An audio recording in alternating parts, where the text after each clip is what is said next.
Everything's getting fucking expensive. Like everything. I just did my brakes for the Golf R first time. $740. I didn't install them That's not myself, bad. but Was that just pads or That's including the rotors? no, rotors and pads. So that's not. With it's not rotors, that's bad, not but terrible. it's Including labor, yeah, still that's hurts. decent. When I had to do, I did them myself. When I did brakes, rotors and pads on the STI, it was probably 13 or 1400 bucks. I feel better now. I'm surprised it was only $700. You Well, know it's what? One He is doesn't so have. He cheap. doesn't have like Brembos. no, they're I'm built not to knocking be the Golf R affordable. for not having Brembos, but Nah, it's it, fine. it has floating calipers, not like monoblocks. They're literally giant single pistons, but they're Yeah, huge. Like they're really big for what they are. yeah. The STI is like 6 piston fronts. Yeah, that's why they're not. Yeah, they're just nice, good VW brakes, and I replaced them with the OEM. Well, I lucked out. I was like, give me slightly cheaper, and they were like, okay, I'll put this on my car. This is where I stop. Anything below this, I wouldn't do. And I was like, okay, I accept that. If you're cool with it, shop that does racing, okay. And then when I actually went and did it, the supplier was like, we couldn't get you what you wanted. Here are more expensive ones for the same price. So I was like, oh, sweet. So Zimmerman rotors and whatever the fuck pads, I forget what they are. I And mean, Techstar. you got this at the dealer, or yeah. where'd you No, go? no. No, I went to a tuning shop, Auto Select in Brampton. They're good. They're a Man, VW specialist. I'm gonna be honest. Rotors are rotors. I don't Yeah, fucking care what brand you have. It's like they're all the same. Most right. people who go to the track will just run like the cheapest vented discs they can find Mm, because to like it, it's just round metal. Like rotors are rotors. yeah. Well, good note. We're talking about affordability, so obviously we're different because we all have sort of different ownership situations. So for me, I have one car that's overall that does everything. Nick, you've got multiple summer cars and the vibrator, and Yeah. then Aaron, you've got one very nice S2000 and the best car in the world, the Honda Fit, right after the Vibe. So That's right. It's the best car in the world. Yeah. Does Aaron know the vibrator lore? Did I ever do tell you you? that No, the what is the story? what is that? Okay, so I was bored one night and I was looking for personalized plates. And I was like, fuck, what can I think of for the vibe? So I typed in like vibrator, VIBERATR, because it fits and it's available. But like I know Ontario's kind of like they'll make you justify the plate if it seems kind of sus. So like I came up with the whole headcanon of like how Pontiac vibes are like getting old and kind of desirable now. They're like collector's items, especially like the GT trim. And my headcanon is that I specialize in appraising Pontiac vibes. I'm a vibrator. I rate them. And that's what I was going to use to try and justify getting the plate. But I didn't feel like spending $300 on it. I would love to see the lady's face when you said that to her. If you said that to her, yes, ma'am, I'm a vibrator. That's my job. I rate Pontiac vibes. They're Was, collector's was cars. that plate available? Yeah, Yes. Oh, you just should have took it. the Hang it on best your play wall. that It'd be hilarious. dude, rare car is available, and I think that's the funniest plate to put on like a Honda Civic. Rare Yeah, space car, like I'll put that on my you. car if you buy from me. I'm not gonna. It's you do it. You can fucking do it, but Come you on, bro. should It's get three it. hundred bucks. Oh, come on, bro. Easy. Yeah, it's $300. On the topic of spending, like, Mm, how much do you guys spend on your cars per year? You'd say. like Much. maintenance wise, or like what are we talking? Because there's I guess for you, you don't modify your cars, so no. it's really Yeah. just maintenance, right? Anthony's the baseline. So as the Okay, baseline, what do he's the you I baseline. am spend the as an baseline. Yeah. enthusiast with one car that Yeah. does I Start with everything? so I drive a lot. So this might be slightly less for somebody who does not drive a lot. how many kilometers you Um, do a year, a lot. roughly?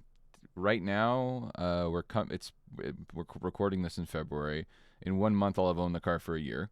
So I think I'm at like 16, and I bought. You did about 40K? Oh, that's a lot. No. How do you arrive at No, 30. 40K? 30. Not Sorry. even 30. You're I think. That getting is, there. Yeah, I'm isn't that getting like there. 20? How much is that? Average is Uh, around 20,000 a year, right? it the Yeah, average for average most between people. 20 and 25. Yeah. So for me, I'm at like yeah, we're gonna get to 30 basically. Like I drive a lot. I'm definitely an anomaly, So a little more and than average. well, I think most people just don't do the kind of. In fairness, like the ads will say, all highway mileage, bro. You know what I mean?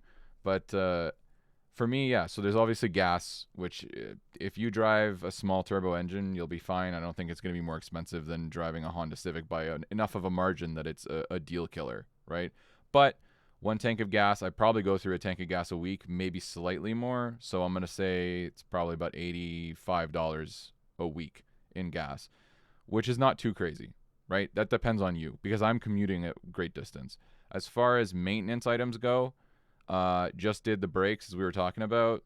That's probably something I'm only going to have to do once in my ownership of the car because I only like in reasonable ownership, you do if you own it for 3 years, maybe you do one brake job. That average it out $800, $900 depending on what you own. Your prices may vary. And then there's the car itself. So a standard. If you buy your cars out in cash, fantastic. Obviously, make wise decisions based on interest rates, which is a whole other topic, which we could definitely talk about. Aaron is Captain Interest Rate for sure. So, but if you like any other person need a vehicle to go from point A to point B, what would we say is like a standard car payment for a standard lease, like $400 a month? Like something Honestly, like that. these It days, depends. if you're not fucking buried on your shit and you're not a financial moron, That's a good that's the word. word I'm going to go with. That's the word I'm going to go with. We're not breaking any rules here. I'd say 350 to 400 is, that'll get you like a Corolla or a Civic or something with 350 to 400? What can you get for that much? I'm talking about like a lease, well, I'm right? talking about like you're not, you're putting a little bit of money down, Okay. financing, depending on your rate, maybe over a longer term. I'd say on average, most people probably spend like 600 a month on Does their that car include payment, insurance?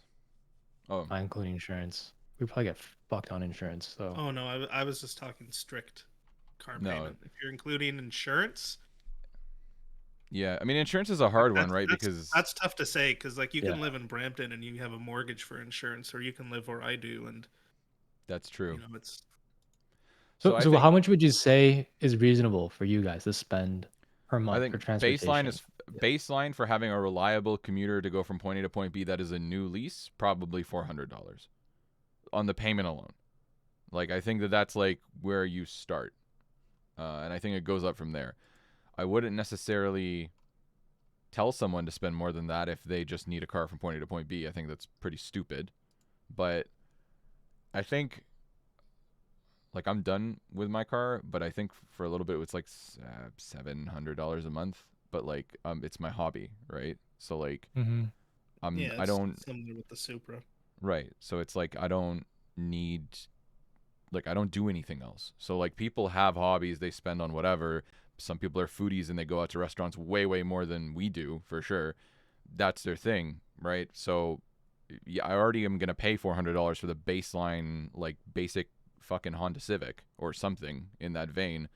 Adding $300 a month and now I've got a car that does everything I need in the Golf R. You know, that's pretty good. Like I say that's reasonable. So obviously gas not that much, probably $20 more than a tank would be on a Honda Civic. What is the car payment? $300 more a month. Overall, couple grand a year more than a standard. You need a car like these days. We live in the GTA. Let's be honest with ourselves. If you don't live in the downtown core, you need a car, man. It's built to be driven, and there are too many drivers on the road. That's a separate issue. So, Yeah, for me, with one car, and it's not crazy. yeah, and I don't think any of us are necessarily against like Go Transit or anything. It just kind No. of sucks. So Well, I'm both of you gonna. guys around 700 I'd a use it month if it for was your good. cars? Yeah, Just the payment, I guess, right? yeah. Yeah, for just a regular car, like for me personally, if I was gonna lease or finance something to just commute in, I'd probably look between 350 and 450 for the payment, and insurance where I am is pretty cheap, like $100 a month, $120 a month. Yeah, Right. I'd say 700 a month is like the top of how much I would want to spend as well if I had a car payment. Assuming that you only have one car, right? I think it Yeah. changes things. I think when you have a weekend vehicle, you can sort of just drive what like the fit is perfect, right? And then the vibe is perfect. I think just for me, I think when it's one vehicle and that's all you've got going on, you're allowed to be a little on the higher end, but not so much that you're like upside down on vehicle. Like you should still make sound decisions, but like I don't think it's that crazy. Like it's what makes me happy. Even commuting in a fun car is still fun because you will get a chance to like rip around something and go, all right, my day's better now, right? So, but you guys are Would you say different. you get enjoyment out of your car even when it's in like bumper to bumper traffic? Well, not bumper to bumper traffic. I don't think anybody gets enjoyment at all out of bumper to bumper traffic. But I That's honestly what I struggle with. Like if I yeah were to get anything newer than the Fit, I'm gonna have to have a car payment, and like 90% of my driving is in traffic. right So like, is it worth it? I think what you come to appreciate in traffic is like how comfortable the car is. yeah.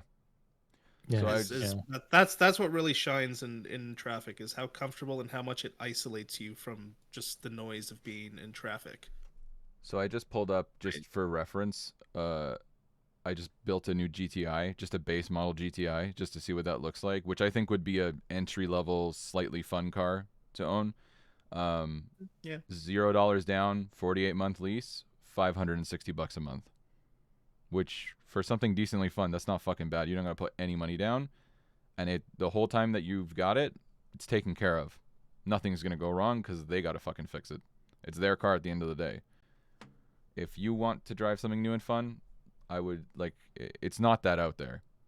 You go a couple bucks down and then you're driving a fucking Corolla. You know what? They're probably they're not as fun to drive, but just for somebody who wants something that's like a nice everyday car, like just it's a nice place to be and it'll get you where you need to go and is reliable. I feel like people really sleep on Mazda. I agree. Why is that? They've been trying to move up market for a while now, so they're trying to like distance themselves from the interior like styles and designs and materials of like Toyota and Honda, but they can't really charge the upmarket prices yet. So they're in a weird middle point where you get something that's nicer to be in and drive than a Toyota or a Honda, but you're not necessarily paying like Acura or Infinity prices just yet.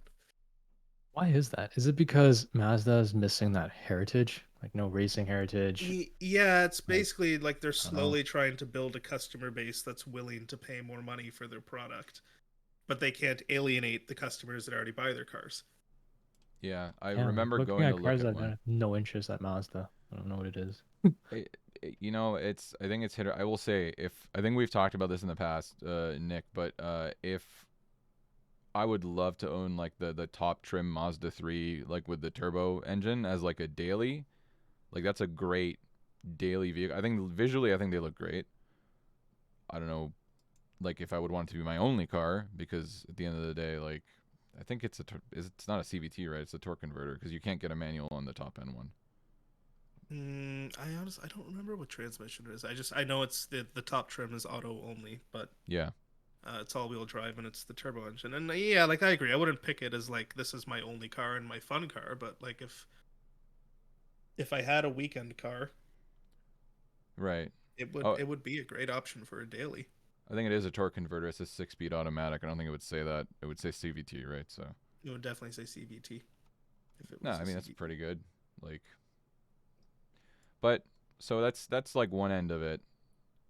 So the two of you are different because you're like most enthusiasts. You have multiple vehicles. You don't rack up miles on your fun cars as much. But you don't drive them unless you're having fun, basically, right? So what I does that look like? I feel like Aaron's probably more of the traditional enthusiast. Like he's got one daily, one weekend car, and he he sort of drives them in the role they fit in. Yeah, I that's feel true. like I'm the outlier, sort of. Like I'm the one that's made all the bad decisions in life. So Maybe. So okay, well then let's start with Aaron. So the thing is with you, Aaron, is like there's no payments. You own your cars outright, right? It's not like you're Yeah, there's leveraged no in any way. payments. No, no. Yeah. I think for me, it's like it's the car, right? Like S2000s, they don't depreciate as significantly as most cars within that price range. So I felt it was okay to put the money down into it. With something newer, I would not pay cash for it or like have my money in there. I would definitely lease or finance whatever portion that I want out of it and then sell it when I'm done with it. Yeah. I think well, yeah, but speak to that, right? Because like there probably is a cost in having, let's call it $40,000 tied up in an asset, right? That like people on TikTok might say you could be putting that money in the market and making money, right? Like, what do you say to that? Because people are like, why would you have it sit there? You drive it, whatever, like 20 times a year or something. Like, that's stupid. Yeah, that's a good question. It's honestly for me, it's like I don't know, it's kind of like a trophy in the garage, I'd say. Every time I see it, it's like, wow, I worked for this. I finally got it. I've wanted this car for so long. And when I do drive it, I get a lot of enjoyment out of it, and I think it's worth the money. I mean, it's not like a tangible thing. It's just a feeling, you know. Aaron Not knows Yeah. I love everything has his. to be invested in the market, making money for you. If you did that, you'd have no enjoyment in life. And what's the point of that? Yeah. You don't take it with you. Yeah. Aaron likes having those conversations with the old men at gas stations. Yeah. Oh, And I I'd wish I had say you one got of to work those. hard, right? And enjoy what you For sure. like, I think it enjoy goes what back, fruition of like all your hard work, I think it whether goes it's back to cars or smart some kind of decisions, hobby. right? Like you Yeah. made smart decisions by putting money in a car that's, it works out that you wanted it, but like they're never going to depreciate beyond where they're at. Obviously, depending on conditions. If you wreck the thing, it's a different story. But like, it's never gonna, like, maybe you lose $1,000, maybe you gain $1,000. But just to go back, like if you're buying, and this is why I recommend never buy a new car if you can avoid it. Like the first the Golf R was like 50 grand out the door, new. I paid 34. That is significant, right? It's a Yeah. significant difference. Make smart decisions. How do you make it affordable? Don't just walk into a dealership and sign your life away. That's how you make it affordable. Like you have to do research. So Not even just that. I'd yeah, say as car enthusiasts, we need to use our knowledge to buy cars that are, enthusiast vehicles, which will lose less money. The I RFS I example, BRZ, all those cars, you've lost less money on those than if you went and bought a mid-level trim Mercedes, BMW, Audi, one of those garbage cars. yeah. Brampton T300 owners are in shambles right now. Brampton C250 owners are in shambles right now. Sorry, Nick. What's up? Oh no, I was just gonna say, like I feel like we treat buying cars as more of like a science, Yeah. because like obviously we want something that we're going to enjoy, but we want something that if we were to turn around and get out of it because we want to try something different, it's like we're not going to be underwater. No. It's funny actually you say that because I think a lot of there's rules for buying cars that people have been taught their whole life, like it loses half its value as soon as you drive it off the lot, and stupid things that old men say at gas stations. But like sometimes it's true for a Corolla, but like for how long was like the ND MX5 market like no, they're basically the new price. Like for years, like or very close to it. I mean, the best market to look at for that would probably be the R35 GTR market. Yeah. MSRP went up every year, and all the people with used ones were like, "Oh yeah, look, mine's worth that." But you can't predict that, right? Like you can't say like, oh, that's a steady market. Like you can watch like it fucks me up to have seen a few years ago R35 GTRs for sub like $52,000 with like 40,000 kilometers on them, and then like 5 years later, the same fucking cars are like 70 grand with 150,000 kilometers on them, and it's like one, eat a dick, right? Like that's all. But Nissan's done this too with the fucking with the 370Z, because those cars, like I think they increased the price on that as it went up, and then the owner of like the really old ones, like the 2009 ones, are like, I think mine's worth 27 grand with 130,000 kilometers on it, brother. Yeah, because they'll sit there and be like, yeah, it's basically the same. This is the same transmission and gear. It's the same. Meanwhile, it's 140,000 kilometers old and second gears grinding. Second and third, I think. Smokes on startup. Yeah, burns oil like a fucking refinery. So I don't know. I just I think people are mistaught things, and dealers actively prey on that. So like you go and you buy cars, like Yeah. they know that you believe these things, so you have to go in and like do research, like watch cars. If you're interested but you're like, oh, I'm scared to lose money on this, just play it as though you did buy the car and see where the market goes. Like look up how many what the production's like for some cars, like what we said, like with the ND Miata. For a long time, new price, it's like $2,000 less, you get a used one, right? And you could still order new ones. You might wait a little while. This isn't a COVID market. It was just a general thing.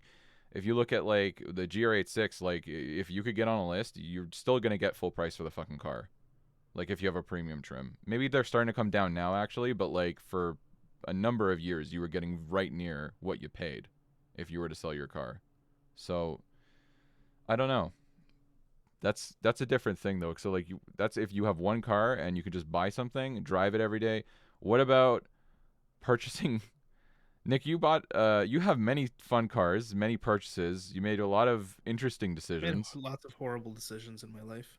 Yeah. So you Yeah. personally own 3 cars right now. Yes.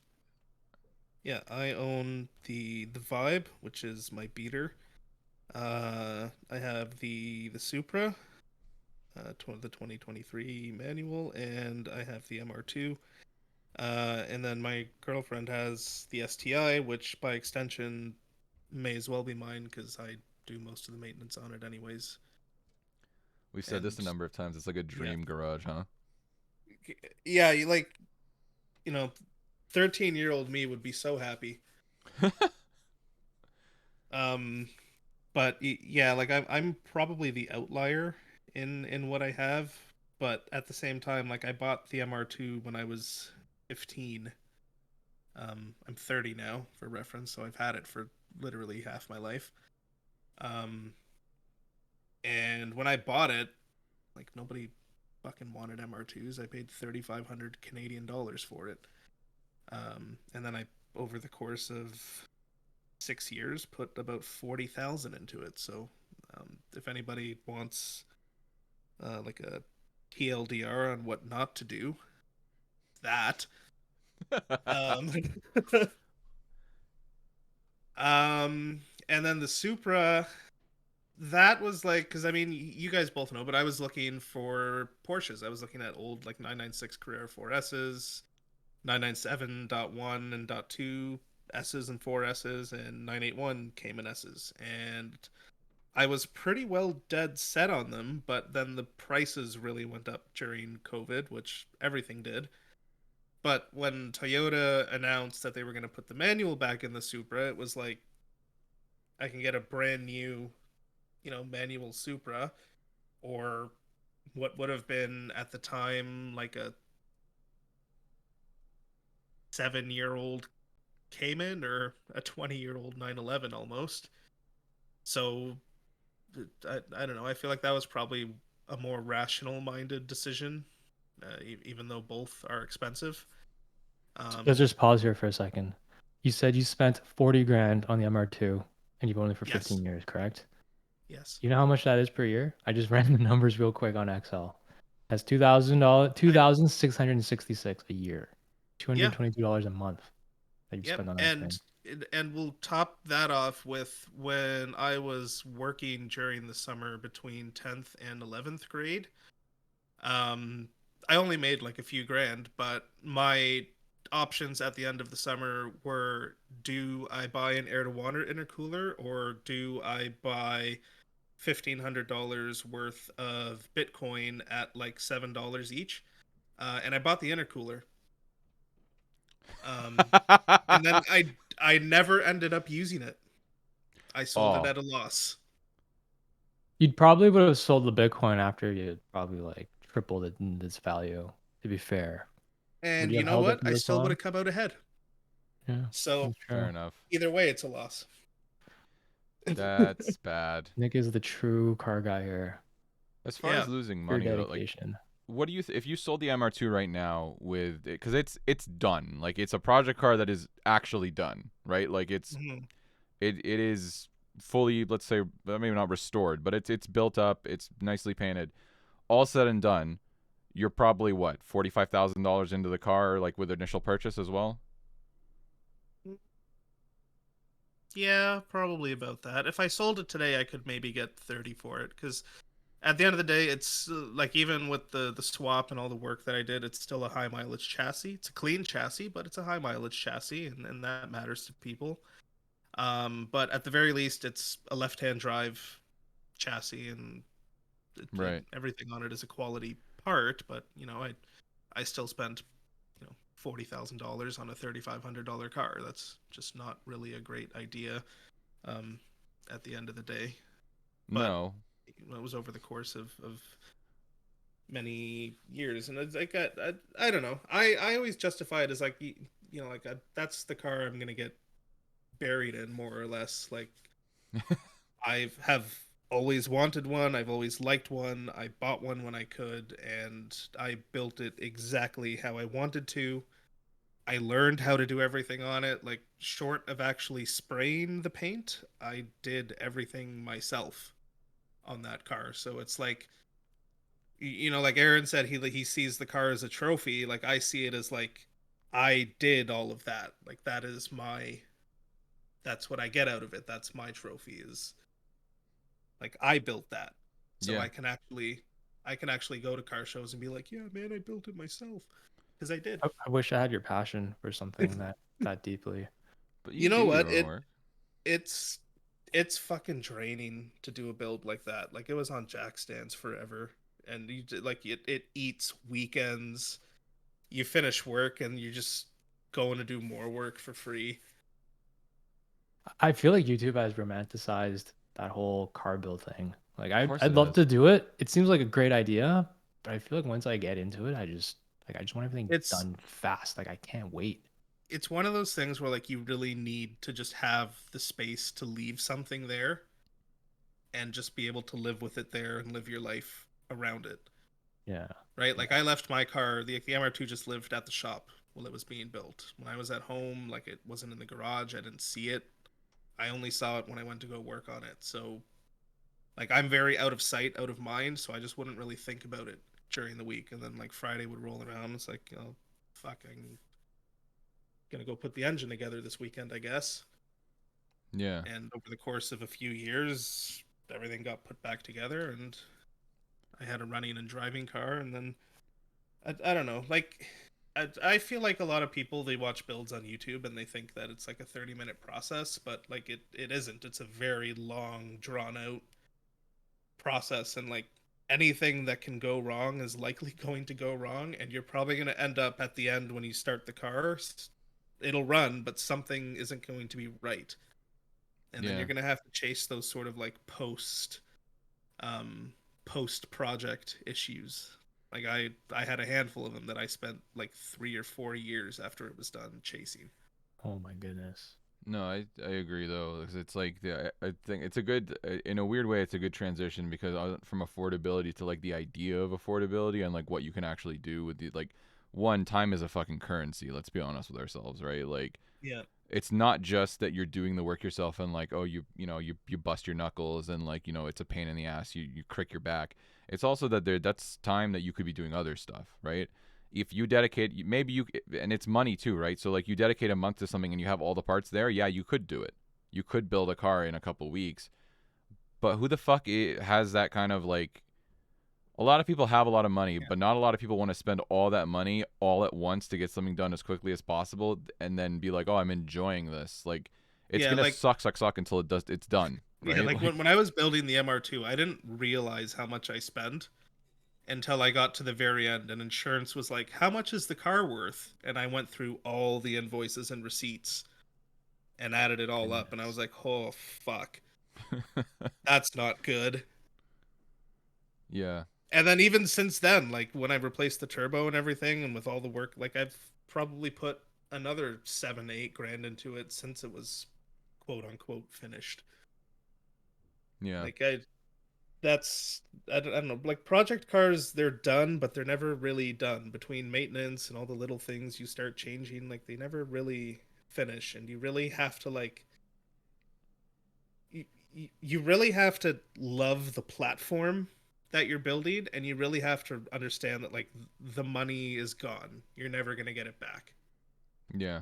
You might Well, get a percentage of it back, but you may as well consider it gone. And like, one of the first things I tell people, because everyone's like, "Oh, I'm gonna buy this car and I'm gonna build it and do this, and that," and it's like, whatever you think you're gonna spend on that, whatever like the parts total is that you have and all the carts, like multiply that by 2.5, and you'll probably be kind of close to what your total all-in cost will be when you're done.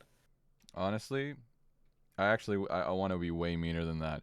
What you really say, and you've said it multiple times, and you're being way too fucking nice when Right? people go, "I'm gonna buy this and I'm gonna build it." You go, "No, you're not. No, you're not."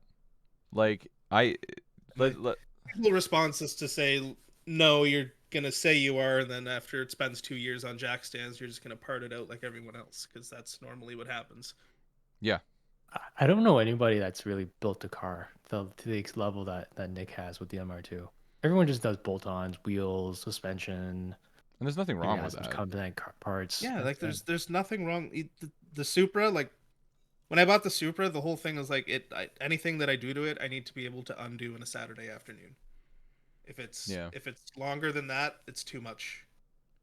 Because That like is financial advice. That's a good one there. doing doing a full build is it's I love the product at the end of it, but it's draining. I agree, and I think honestly it's a good thing to say because I think we talk about modern car culture. We talk about like what we like and what we don't like a lot. Like that does come up a lot. We talk about like the new generation of kids who buy like M340i's, slap tunes on them. They work at a gas station. They just make their payment. Like that's their life, right? And that annoys us. But it's not fair to them in a way because like their introduction to car culture, the way that it was like these things that seem totally out of reach. These YouTubers make it look like it's the easiest fucking thing. And then they have this idea like the only legitimacy you can find, the only way you can enjoy yourself is if you fucking build a burnt out fucking like junkyard RX-7 or something, right? That's the only path to legitimacy, and that's the only way that I'm a real car guy, right? They don't like they. It's weird because in one breath I'm like, yes, you put like cheap China wheels on your Mazda 3 Turbo, like congratulations, you're a car guy, like, but you're like in your head you're like not really. But then you see people who are like, you're not a car guy unless you're doing the whole fucking thing. Strip it back to the chassis, bro. Like, you're like, no, you're being a dick, right? On both ends, you're being a dick. It's like, but it all comes from the modern fucking social media culture, man. Am I old? I think I'm old. No, No, I mean we need a I level of share a lot of gatekeeping. those sentiments, but at the same time, like I don't know. I guess I'm guilty of the gatekeeping. Like But it's good. I've done a build, so if you're gonna come up to me and tell me that your fucking headers and catback and wheels and coilovers is a build, I'm gonna tell you to fuck off. Yeah. I think, Your build is a fucking Saturday afternoon. Get the fuck out of here. And well, that's okay. We're not that's we're There's not fine. nothing wrong with bolt-ons, but There's don't be nothing. don't be sitting there like you were like, oh yeah, it was a fucking build. It took me months. Well, there's modifying a car and then there's building a car, and both of them are legitimate things, right? Like, Yes. but they're not the same thing, right? They're not the same thing, and I think that's what people miss. They're not the like, and it's fine, right? If you want to buy, RTX wheels or whatever crap you want to buy, cast wheels, and bend your wheel and end up selling it on fucking Craigslist later and being like, oh, one bent wheel maybe can straighten out, like that's fine. Put those ultra wide tires on your Jeep Wrangler. Go for it, right? But like my build list it gets fucking annoying, right? And how do you talk to cuz how do you talk to people like when they're like, "Yeah, bro, check out my build," and you're like, "Oh, I don't want to be mean to you." Because I also don't want to dissuade people from doing things. Because I think one bad experience like that is like it could say you could send someone far away from this fucking hobby, and we don't need that either. But sometimes we do. Yeah, I don't know, You know what? On that like topic, I feel exhausted with the amount of people with TE37s. I'm just gonna say it.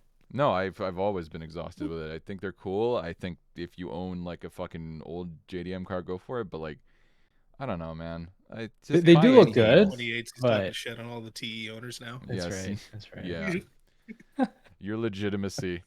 Your legitimacy. Well, you're like every S2000 owner now. Congratulations. Deleted all I those know. pictures of TE37s on his VRZ.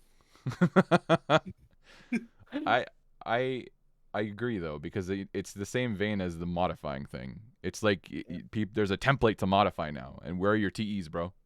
Like, fuck off. It's I sort of like a I rite feel of passage to get like real JDM wheels. Like everyone has to do it. I But feel like people really I feel like social media really skews the amount of or like how popular things like TEs or even just Volks or Advans are. Like outside of like Instagram or TikTok, you really don't see them very often. Yeah. They're actually like 100%. popular on social media, but like not a lot of people have them in real Yeah, life. like go tell your coworker you spent 4 grand on wheels. They're gonna look at you like, you did what? You spent a year's worth of grocery money on wheels for your car? Like, Well, it does sound crazy. doesn't your car come with wheels? Well, that goes. See, this is the fucked up thing because that goes back to what we said before, or we've all sort of said is like if you buy legitimate air quote right, like real wheels, like then you will be able to pull most of your value out of them when you sell those wheels inevitably, unless you intend to just keep them forever or destroy them on curbs. You know, so like I don't know, like it's weird, but at the same time, do I want to park 4 grand in wheels? Like you could just walk out one day and your car's on fucking bricks and there's nothing you can do about it. Like Yeah, it's well, I mean, at the same time, like it comes back to there's levels to it, right? Like me and Aaron, our cars parked inside a lot of the yeah, time. We when we're driving them, they're like a point A to A car. We take them out, we drive them, we bring them home. yeah, Like I don't. I mean, I work from home now, but when I was in the office, I didn't take the MR2 to work. I wouldn't take the Supra to work. The Supra, I'm a little more, I don't know, lax with, I guess. Like I'll take that here and there from time to time, but yeah, the MR2 I would never. And you know, in that vein, I'm not really worried about coming out to find them on bricks. yeah. That's fair. I dailied the car on T37s. Never really worried about it. But at that time, I was Actually, my also like girlfriend working from dailies her home. STI on TEs in the summer. Oh yeah, and the She wheels are drives a still lot. there, right? Yeah, she does. She's sure STI's at Yeah, and they 132K right now. yeah they haven't been stolen. No, they have Uh, nobody's even stolen the center caps. really, Yeah, the world is Is she thinking healing about me. selling the car soon? sorry. Is she thinking about selling the car anytime soon? No, she loves it. Aaron's in the market. Okay, just let me know. Sir, He tries Aaron's to like, buy yeah, every I want car. that cheap high mileage STI that's been well taken care of. It's the only one I'd buy. I'll tell you that. The only one I'd buy. He's like, I know this one's taken care of. I've seen the receipts. Dude, I don't know. I really wish I could buy a used STI. She does say the only car that she would trade it for is a GR Corolla. Really. Yes. Okay. You can make that happen. Yeah, you could make that I happen. could, but she doesn't want to. She just, if she had to, that's what she would trade it for. You should Hmm. trade it now while Or the get as a bombers aren't replacement. like that high up, They're high as before it shit. loses even more value. What is the mileage on it now? 130 you said? 132K. Ooh, that's a lot.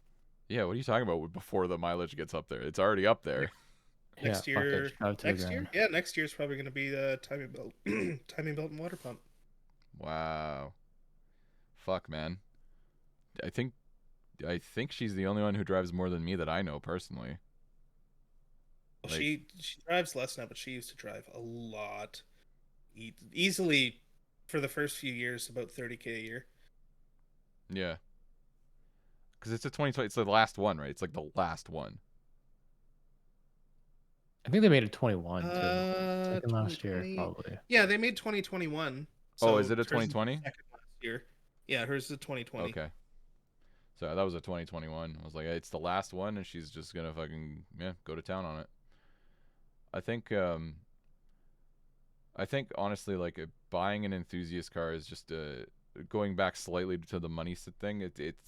It makes more sense. Like I said, they're gonna lose less value. Like right now, if it's 130,000 kilometer 2020 STI.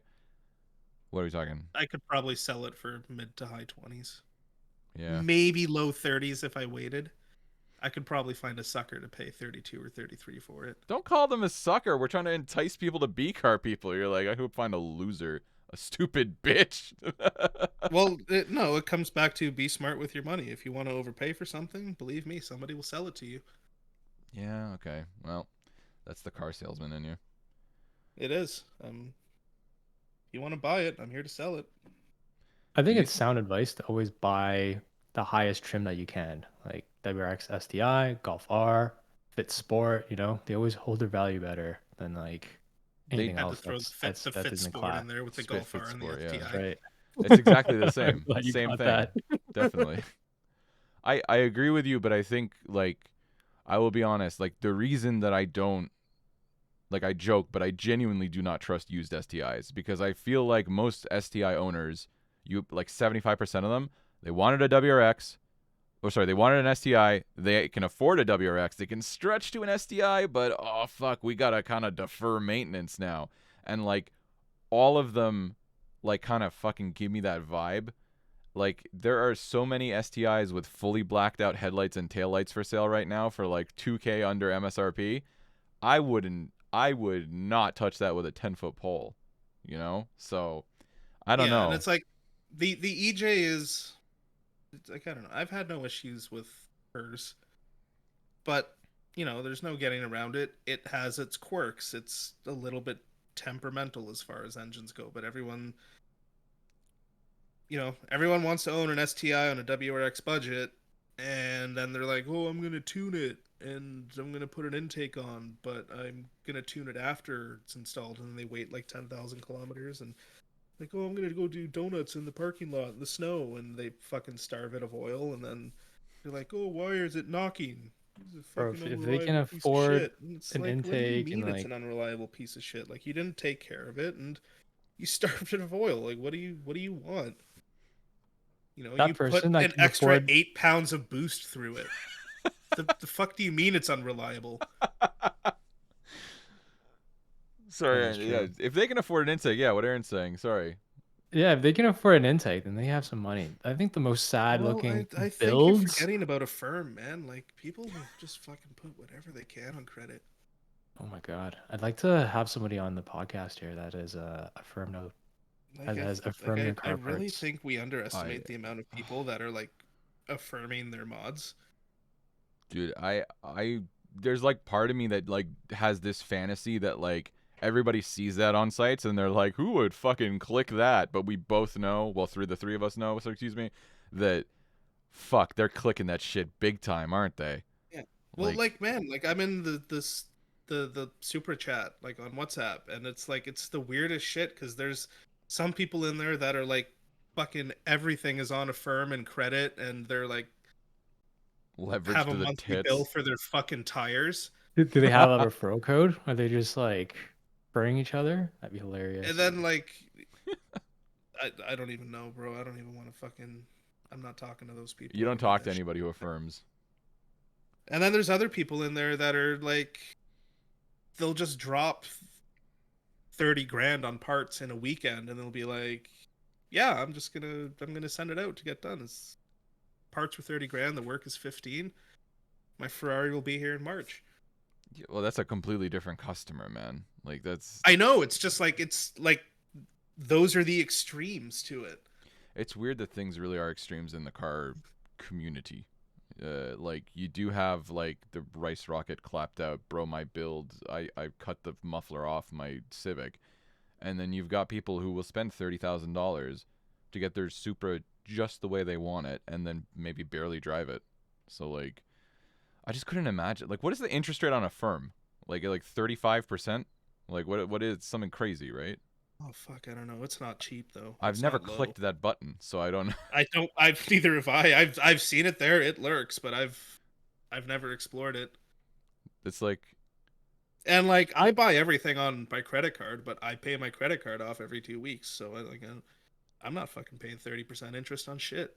no, that's crazy. I the only thing you should really be financing is the car. Like and you should put Yeah, down a like good within reason. sizable amount.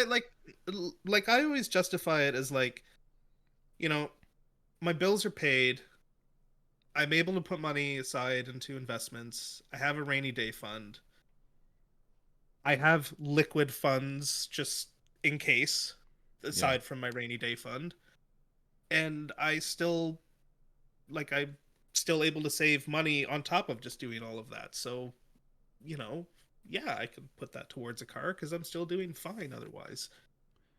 If it Yeah. was like I have to pay the car payment, or do groceries this week, I'd probably not have what I have. I'd sell the car so that I could live. Like there's nothing wrong with this is my take on it. Probably not words of wisdom, but words of something. Um there's nothing wrong with spending the money you make on things you enjoy as long as everything that you need to take care of is taken care of, because I genuinely don't think that anybody gets to the end of their life, whenever that is, and they're like, man, I wish I worked more hours or saved more money, because I mean that doesn't go with you to the other side. But if you had a good time in life, then you get to the end and you have that to look back on. Yeah. So You know, I'm here to have fun. it's uh it's almost sad sometimes. I don't know if you've seen there's a couple of things I wanted to touch on. Sorry, Aaron, you wanted to jump in No, on no, that. go ahead. Go ahead. No, no, no. There's a there's a couple things. So there's one on the topic of responsible money spending. I don't know if we touched on this before, and I apologize, but I can't fucking look away from it. Are these videos of car dealers now who are talking to people who are like, yeah, I've loaned 35% interest for 180 months, and like I pay $1,000 a month for like a clapped out Mercedes. I'm $90,000 underwater on it, and it's I like you look at that and you're like, fuck. And this is what people think that car people are. Like that's what they overspend on vehicles because they want to have fun, but that's always a bad financial choice. And then two, um, there are like I think about this because I see these videos as well. There are dealers. There was one guy who was like negotiating the sale of I forget what some kind of supercar, from I guess a son had inherited his father's car collection. I think it might have been a Carrera GT. But what do you think about that? Because like I don't like children. I will never have children. I think they're disgusting little creatures. But if I did, right, and I had something, like my prized possession, if eventually I have a car that I build, when I'm gone, that's probably going to my kid, realistically, unless they put it in. I mean, Nick is gonna get buried in his, like you said before. That's going in the ground with him.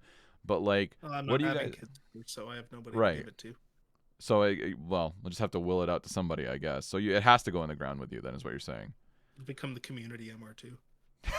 I'll just leave it in the parking lot with like the signed ownership and the keys in it, and whoever gets to it first can have it. I just mean like when it comes to that, it's a sad thing when like whoever inherits the cars like ends up selling them, right? Yeah. Like what just do you have any like thoughts on it? It's not like it's not really a question. It's more so like what do you think about that? Because So I feel like it's sad. my thoughts on that are, so like yes, it's sad, but on the flip side, if you're not somebody who is interested in this hobby, if you're not an enthusiast, or even if you're not interested in that particular vehicle, if you sell it to somebody who will appreciate it for what it is, like the person that owned it before them, I think that's okay. Yeah. I think Well if you said. sell it I to the agree. right buyer, that's okay. I think that's I think if you actually just try and flip it for a quick buck, that's sad and kind of fucked. But if you yeah. actually put the time in to find the right person who will enjoy it the way, the person that owned it before it did, or who will enjoy it for what it is, that's fine. That's yeah, you know what? That's a good context on it. I guess I never really considered that because we said it before, but like collectors who buy cars and sit on them and like don't drive them, it's kind of sad. Like just sits in a garage. It's an asset. Like you Yeah, should and I maintain mean, like, value, but you know. and like cars they're inherently meant to be driven. Like everybody that complains about, oh, my so and so whatever collector car is so unreliable, and they put like, 1,000 kilometers a year on it and sits most of the time. Like that doesn't do anything for it. Yeah. No, it's If a you good put point. 10K or 15K a year on it, it would be much happier. As like Yeah. mechanical stuff doesn't like sitting.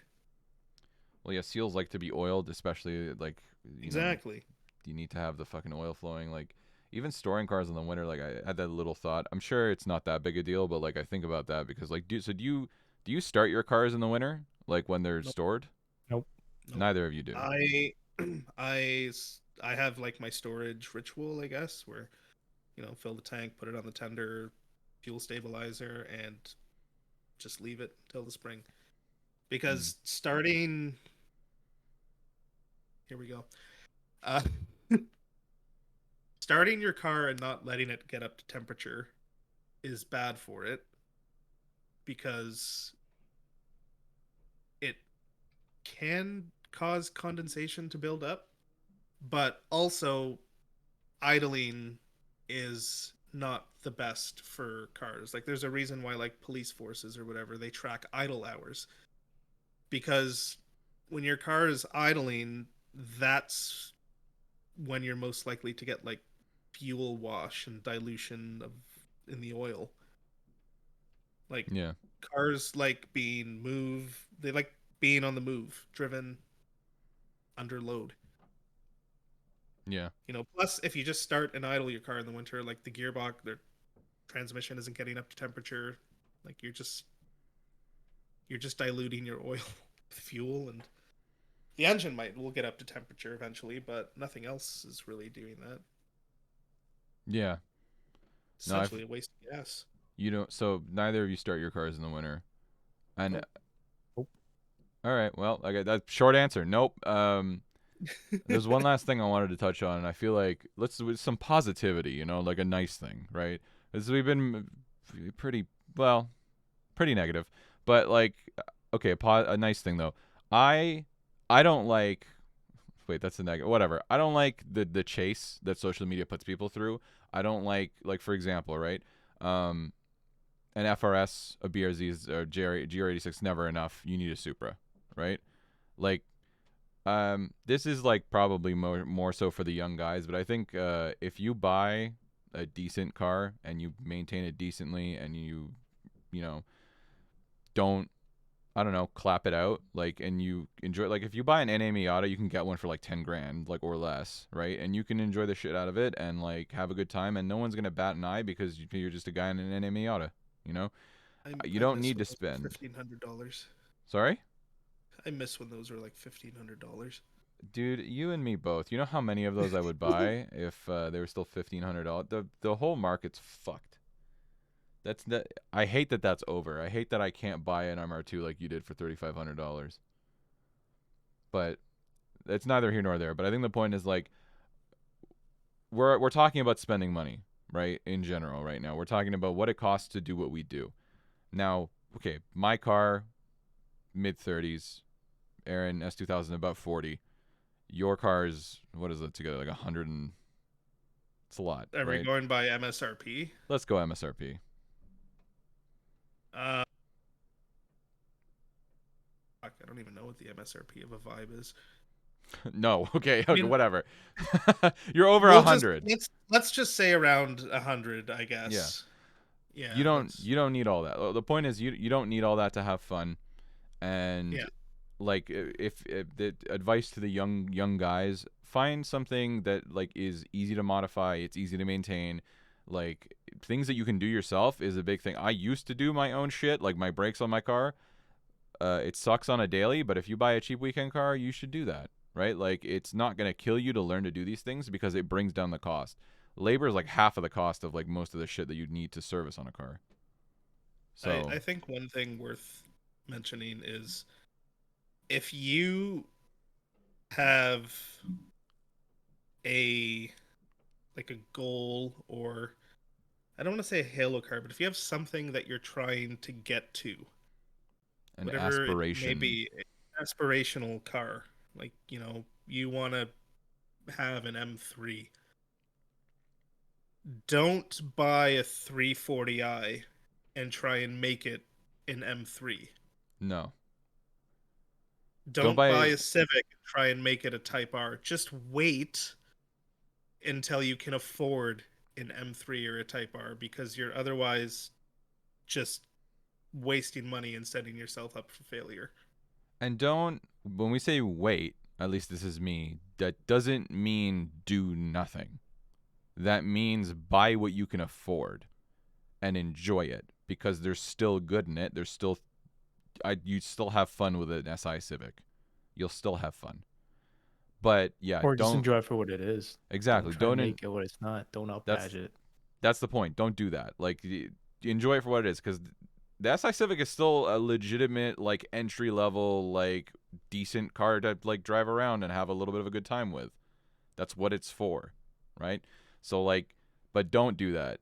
That's the one thing that if I see a young guy doing, I'll be like, oh fuck, all right, let's go ruin his day because like, it just you're not convincing anybody is what fucks me up, right? It's like nobody looks at your standard Civic hatch with a bullshit Type R wing on it and goes, I think that's a real one. Like you're not fooling anybody. And by the Yeah, time if it's you well, it's one of those things where like everybody who knows what it is knows it's a fake, and everybody who doesn't just doesn't care. anybody who doesn't just thinks that you've put some stupid spoiler on your car to go to work. Like they don't get it. So yeah, you're not fooling fucking anybody. I I don't know. It's the same thing with like if you buy a GTI, don't slap an AK tune on it and then an R badge on it. It's stupid. Do It's not gonna people go do well. that? R badges Yes. on GTA? I've never Oh seen yeah. that. I I've personally seen seen it. upbad GTIs. Oh yeah. Wow.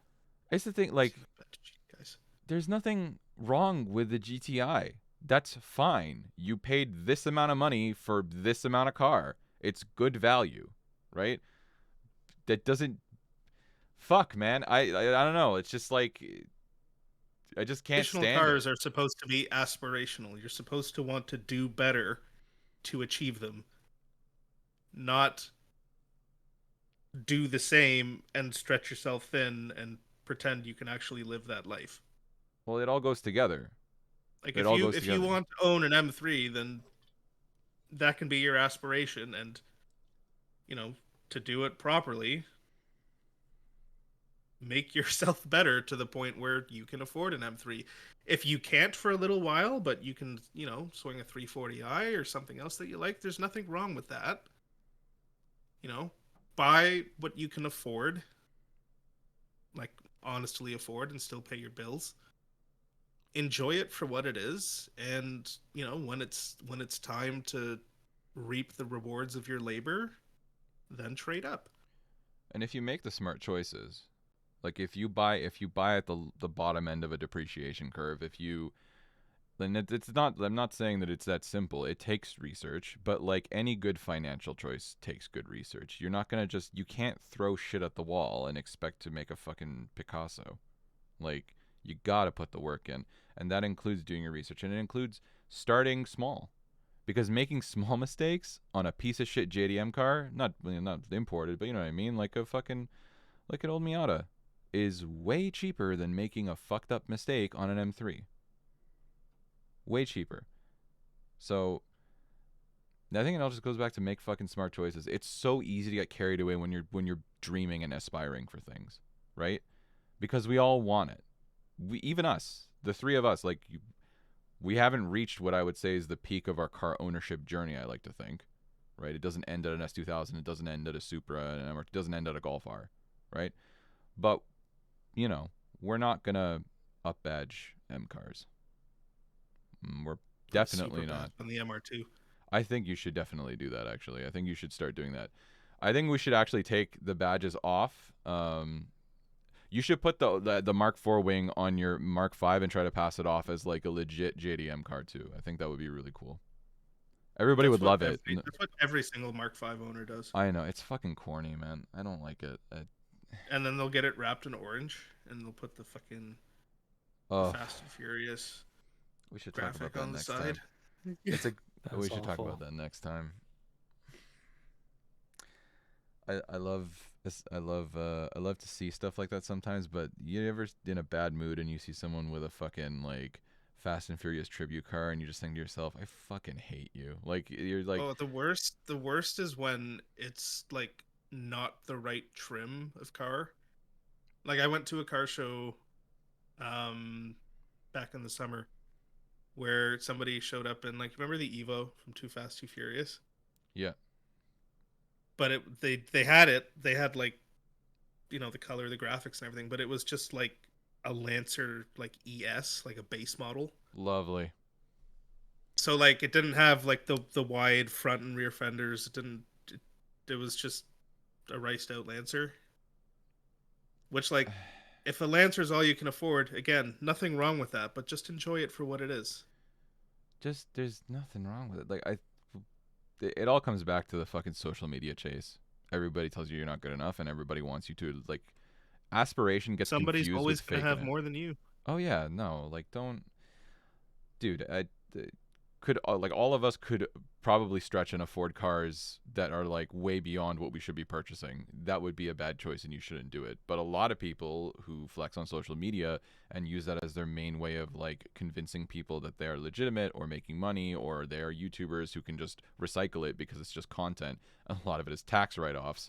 Like you can't compare yourself to these people.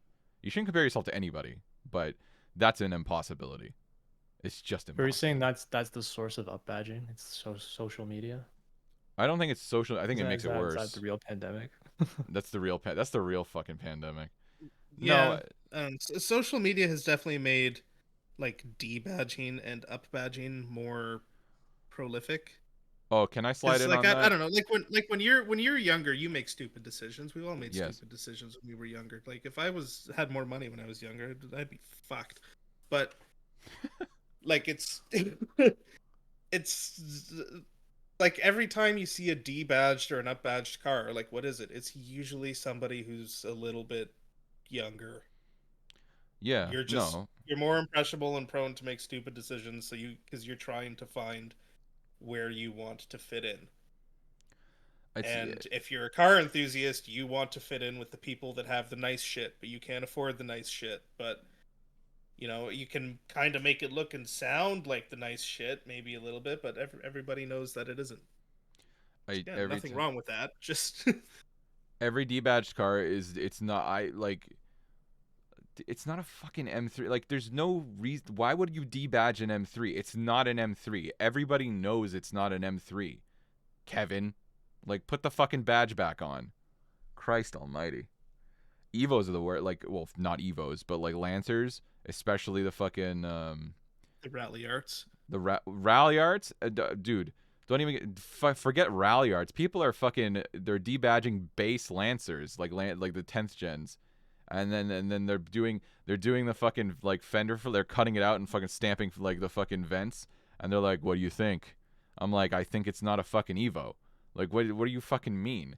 Like, this is the thing I don't know because it's posing, right? But like that, okay. So posing has been a thing in the car scene for a long time, and it's taken many forms, as we know, right? In in years gone, like during the early 2000s that you experienced, Nick, that we just saw through movies and TV, really. You had people with enormous body kits on Civics with nothing under the hood type thing, right? Which you'd call sort of a You know what I poser. you know what I will say about the early 2000s that is not true anymore, and why I loved that era so much. Yes, everything was really ricey. Everything was like big body kits and how loud your audio system was and stuff like that. But everything was unique. Yeah, Every show that you went to everything looked different and everything was personalized. Yeah. Today, everything is cookie cutter. It's just whatever is the most popular kit on social media Do in you a like that wave of though? different colors. Do you like that individuality? I feel like a lot of people have bad taste. I do like that individuality because, like, like I said, like if I'm going to a show, I'm going to see something. I want to see shit that's unique and different, and like I like seeing because like as a car person, like how your mind works comes out in what you do to your car. Yeah. Like Sure. your car shows who you are in a sense. That's why mine So is unmodified, which means I'm cheap. e- exactly, it's just why mine is like modded to the high heavens because I'm fucking insane. But Aesthetically though, would you go for that Fast and Furious 1 and 2 type look with the vinyl and the candy paint, well, the it's coming back, isn't underglow? it? Like everyone's doing that on their Rocket Bunny FRSs today. It's come back in a different form. I think it's come It's back yeah, it's with. a different form. Like everyone's throwing LEDs and I don't like that. Arizona iced tea wrap on the fucking Miata with a Rocket Bunny kit. I do like the Yeah. But underglow. it's You like wait. I don't know, like, You it's like not the the same. underglow? I love the underglow. I'm thinking about putting on an underglow kit on the fit. Okay, you're That'd be full of pretty shit. sick. You're full of shit. When you Never used mind. to when you used to play Need for Speed Underground, did you do like solid underglow? Or did you do like the flashing and strobing Oh, underglow? No, solid. I did the Always solid solid for one me. for sure. Oh, I did flashing and strobing underglow. Oh fuck no, man. Dude, underglow adds 10 horsepower. First of all, let's get that straight, Hey, it added like 30 rep in Need for Speed Underground. That shit went far. dude. But like, yeah, like that's I don't know. That's the biggest probably difference I see in the car scene today is everything is cookie cutter and sort of like stamped. Like everyone took it out of a package. There's not a Well, whole lot yeah. of personality or uniqueness to it anymore because everyone will just see what's the most popular kit, build, platform, whatever on whatever social media platform, and then everybody goes and does that the same but slightly different but the same. You know, It's funny too actually because I'm just thinking about it now because we make fun of when I say reps, we like I want to clarify. A lot of people call any wheel that is not like from very legitimate brands reps, and I don't like that. I think that's stupid. I think like people will like for example, and they have like Koenigs are reps. It's like no, they're not. They're just not a. They're like a tier 3 brand, but they're fine, right? and So it's Koenig is dropping some straight fire lately. yes, but the point is like people are like if it's not like a tier 1 brand, it's a rep. That's wrong. And I don't like that they do that because they're delegitimizing any competition in the market. You're a fucking piece of shit for it. But with that in mind, uh, when we talk about upbadging and when we talk about posing, I think it's really funny because like Teehee 37s, like fake like Rotas and stuff that are trying to be something that they're not. It's kind of in the same fucking vein, isn't it? So you're debadged 330i with rotas that look like TEs, and then you can buy the TE stickers, which is the one thing that you spent a little too much money on, so you can pretend the rotas are TEs. And it's annoying, and I don't Yeah, like it. and it just comes back to like everybody that knows what TEs are knows that they're not TEs, and everybody that doesn't, they don't fucking care what wheels you have. Just stick with the OEM wheels. Why do you need to buy a fake ass wheel? Nothing's wrong with staying stock. No, Exactly. There's I mean, but you could buy anything like rotas are like comparable to Koenigs in price, like maybe a little cheaper, but like it's not that to go from like $600 for a set to like 850 900. It's not that yeah, but crazy. it's like Is Rhoda a legit brand Rota at this is a point? brand that exists. That is Yeah, the but like they legit make brand. decent wheels, don't they now? They just No, copy other what? people's designs? no, No? No, no. they're all cast garbage. Rhoda XXR. Oh shit, eh? I How about I super forget the speeds? Where, other. where would you put those? They're in the Are same. those, Super are those speeds. any good? Super speeds are on like the very very. I'd put them at like the high end of reps I think How because fast about though like makes Apex? better reps. they do have like at least somewhat decent manufacturing tendencies. Yeah. Where Well, would we but put they Apex still just wheels? steal popular wheel designs and Apex makes legit stuff, though, don't they? Or am I All their mistaking them for stuff something is else? copied off of like BBS. Apex quality wise they make decent stuff, but everything they make is reps. All their Right. styles are reps of BBS. This is the thing I don't. Is like I guess they make cheap version. Yeah. Okay. Well, Like when I say reps, I like what I'm thinking about is the quality of the product you're getting. it is a. Rhoda It and is, yeah. XXR and whatever do not make a good quality product. Right. Apex has replica designs, but they're at least a good quality product. Right. Similar with like Koenig, like fuck, Enki makes reps. The RPF ones are literally replica F1. That's what it stands for. Huh. I didn't know that. But Yeah. they made that F1 wheel, right? Yeah, but still, like, if you really want to be pedantic about it, Sure. You're making a rep of your own wheel. Basically, you're making a cheaper version so that you could sell it's it to the it's masses. just like if it's a good quality item and it's made well, then like that's fine. I think it's perfectly fine to run that. But like, don't show up with fucking Rotas and XXRs and ESRs and fucking Japan racing and shit and fucking slap T37 stickers on them.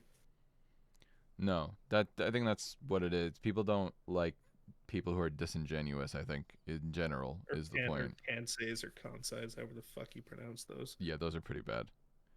Uh, I Basically, don't anything that anybody with a stanced car runs is probably not a brand that you want to associate yourself with. pretty much. Aside Do from you, work wheels, those are good. Work wheels are yeah, good, and I think we SSRs.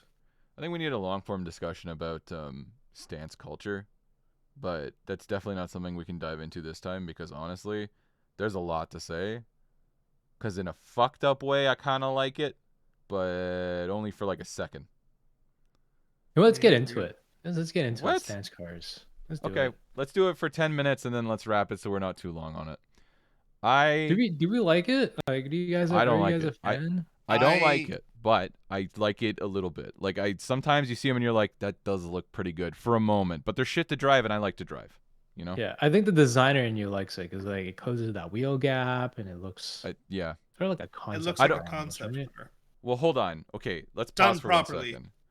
Cuz I'm not talking like you've seen these videos of FRSs where like you've got wheels that like are only contacting on the sidewall. Like I'm Demon not talking about camber. that. Yeah. I when I say like stance that so there's stance and then there's way too much stance, right? Cuz like there is like cuz it comes from the VIP car look from Japan, right? Where they would modify the VIP cars to be slammed and those were static in those days really. I would But drive like the fuck out of like a VIP Lexus or I would old too. Mercedes S class. And in that way I like it. But if you really like if you're a function But guy, like they were never the really super stance. They were just sort of like, bigger wheel, low profile, yeah, low to the ground, but they weren't like riding on sidewalls. Like that, you know, VIP style like that I can get behind, but like actual stance, I hate it in every single way. And everybody who has a stance car, I hope you get as many tickets as they can throw at you no, I every agree. time you're driving it. I do agree because honestly, And don't park next to me at a car show because I will move my shit. yeah, I fully agree. I think the worst too is like there's stuff that just becomes undrivable, right? Like it's fucked up to buy like it's okay. It's one thing if you buy Well, like we said like a VIP car and do that, but it's another thing if you buy like a legitimate like a fucking Miata that's meant to be like ripped, right? And it's you're it's like, check it out. yeah, like that's part of it. Like yeah, you're making what's otherwise a sports car undrivable, but like I hate it because it's just inherently not safe. Yeah. Like you are operating way outside what the suspension geometry of that car was designed to do, just so you can run 40k springs and bounce every time you hit a leaf. Like I really don't see what enjoyment you're getting out of that, and you're just actively being a danger on the road because of it. And then if there's a pebble in the road, you fucking puncture your oil pan and need to call a tow truck anyways. Like what's What's the fun about point? that? Yeah. Aaron, Do you hate more? What do you hate more? Do you hate stance more or like the wide body cars? depends. I think that there's a Like the lot more nuance to non-functional it. wide body. Rocket Bunny What kits, would I think I would But say they're that. functional. They are like by default they're functional because they allow you to put enormous wheels and tires on it, right? But are you saying like somebody who runs a small wheel with a big spacer, for example? Like they just Yeah, want the something wide like that. look? Like, yeah, just the wide look. Anything, I think the Rocket Bunny V1, that was like just wide enough and aggressive where it looked okay. I The ones after, they just look more and more ridiculous. And I I think it I played th- more to the stance crowd. Hmm. I think I probably don't like stance more than I don't like wide bodies because I find because like wide bodies can at least be functional and people will build functional wide body builds like the Varus kits for example are functional. Aria Memia and Feed kits are actual functional aero and you can build them to serve a purpose where like you cannot build a stance car to serve a purpose. Its sole purpose is Well, its purpose is to sit air there. quote look good, right? That I'm putting it in air quotes because obviously we all pretty much don't agree that a genuine Right? stance car it doesn't look I good.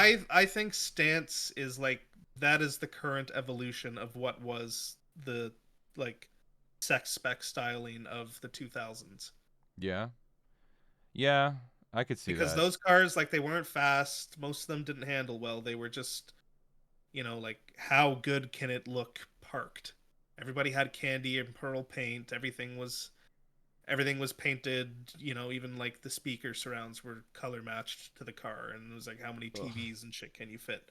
Now it's like how How low can you go? fucking wide can I make my wheels and how many degrees of camber and how baconed can my fenders be? So I think it all comes down to how functional the car is. It's what we But no, strive for. see partially, but I think that I'm struggling to put it to words, and I'm not going to pretend that I have this like deep philosophical idea about it, but I think the VIP like sort of it's lowered but it's not unreasonable. Like it's not even really, it's more a comfortable car than anything, like an old Merc, like, or like, Crowns, like Toyota Crowns or Yeah. something. Lowered, Okay, so like a like, luxury car that's not meant to be driven hard. yeah, You're because okay then with you're not staying destroying the standstill. function, right? You're not destroying the Yeah, function of the okay. fucking vehicle. But like, I just think it's fucking weird. Not just I think you're fucking, not you, but like the person is fucking weird. If you take a legitimate driver car and then you're like, check it out, like, cool, bro. Like, I know you don't like driving the car. I know you don't. Like, I never thought Have about you it ever that way. like That's yeah. especially the people that like they don't do it on air and they do like static springs? Like have you ever seen like the springs that these people use on their coilovers with no. like 40 and 50k spring rates? They're like 3 inches long and the coils are like an inch and a half thick. Jesus. My Like they're spine hurts basically just made to thinking do about that. nothing but fucking batter you while you're driving the car. See, that's the thing. Is Because if if it you have any amount of suspension travel, you're just going to start damaging things underneath.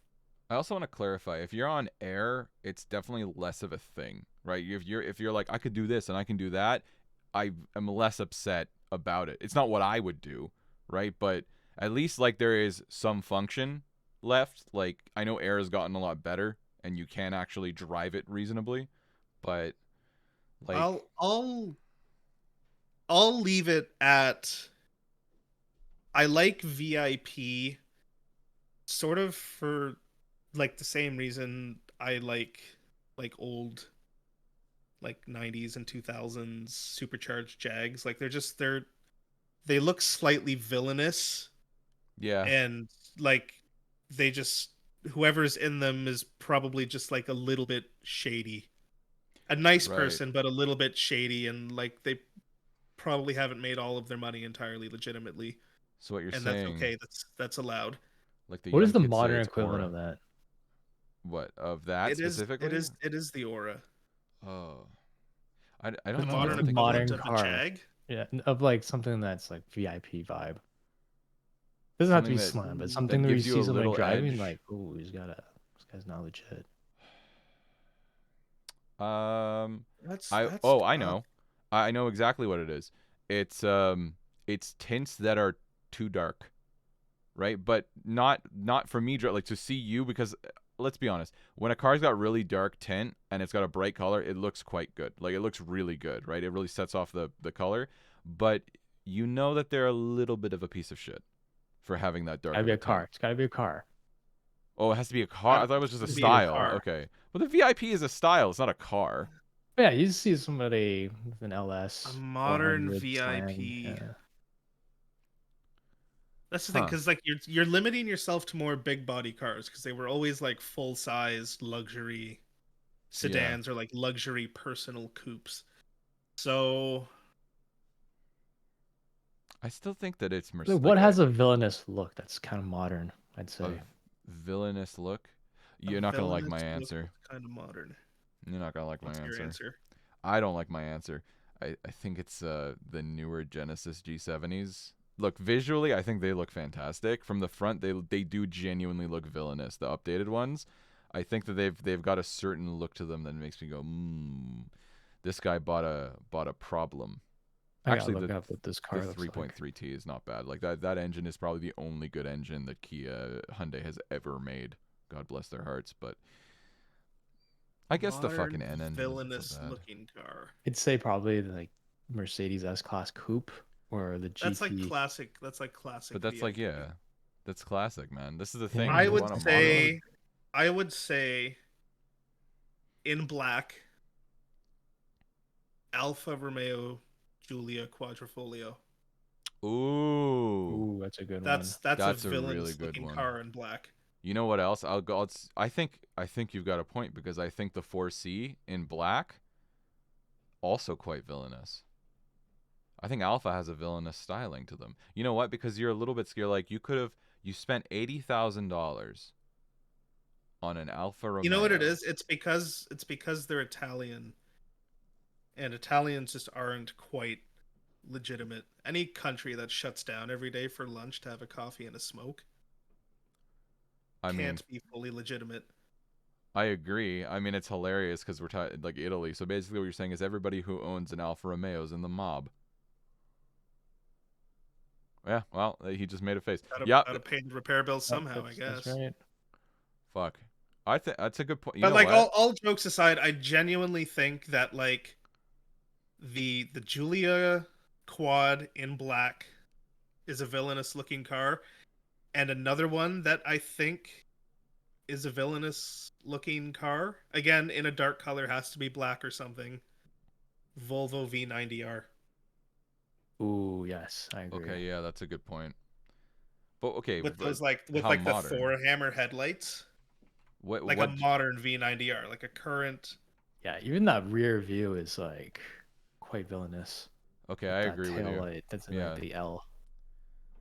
no, that's pretty black. Yeah, with some good tints. Yeah, like if somebody pulled up in like a black on black with dark tint V90R, Yeah, you know that like that car only has 5 seats, but 6 people are getting out of it. for sure, 100%. God, I love the that's stereotype of Volvo drivers though. It's like, what did Top Gear say that they're usually like a professor, They're like somebody that's architects and intelligent. professors and yeah. Yeah, I could see that. they're very like nice and good drivers. That was always the Volvo stereotype. Yeah. Yeah. So yes, it is a little bit funny and ironic in that sense that I think it's a villainous looking car, but Oh, I will say though, it's hilarious that you said that they're good drivers. Because mild anecdote, I was driving a top trim, the last of the XC90s, and I skidded ever so slightly, doing 19 kilometers an hour, and it screamed and it tightened my seatbelt to the point where it choked me because it said, "Oh my God, you're having an accident." Uh, and I just thought to myself, I know they invented the fucking seatbelt, but this is a bit much. Like, the person I was driving with went, "Oh, sorry, I didn't tell you." And I'm like, does this happen a lot? Like, what the fuck is this? Their safety systems are crazy now. So yes, they're very safe drivers. All Yeah, right. I personally I meant it more in the way that like the people that actually own them tend to be like more cautious and safe drivers, but No, I know. Just means it's still, got an overall I safety villainous side. looking aspire to car. be a Volvo owner. I do too. I tried to. Nick stopped me. You weren't gonna get a V90 R design No. though. You were gonna So if get I do get a V90R design, I can have that one. yes, you can have that one because it's a Thanks, villainous Dad. looking car, and we'll lower it for you and make it look more villainous. All it needs is wheels, like spring, not even like a foot, just springs, just like lowering springs and like I mean, some tint. it also kind of does look like a Timu RS6, but we'll just say Perfect. it's villainous. Oh, RS6 is why'd you pretty just good say that? Now actually. I can't get that thought out. You know what? I want to add the RS6. And the fact that Pretty good. it's owned by a Chinese company is definitely Timu. Oh damn They it! are owned by a Chinese company. That's right. Fuck! You ruined Oh the my fucking God. V90 for me. Why'd you do that? You It's okay. We'll sold it just to me and then you forget ripped it away. forget the last few minutes of this recording. We can pretend it never happened, and Oh, it's too late. we'll just thank everybody for listening. All right, we'll end on that. Thanks, Nick. You gave me a dream and crushed it. Fuck me. Well, welcome to Curbrash, I guess. Okay, bye everybody. Fucking All right, Jesus. see ya.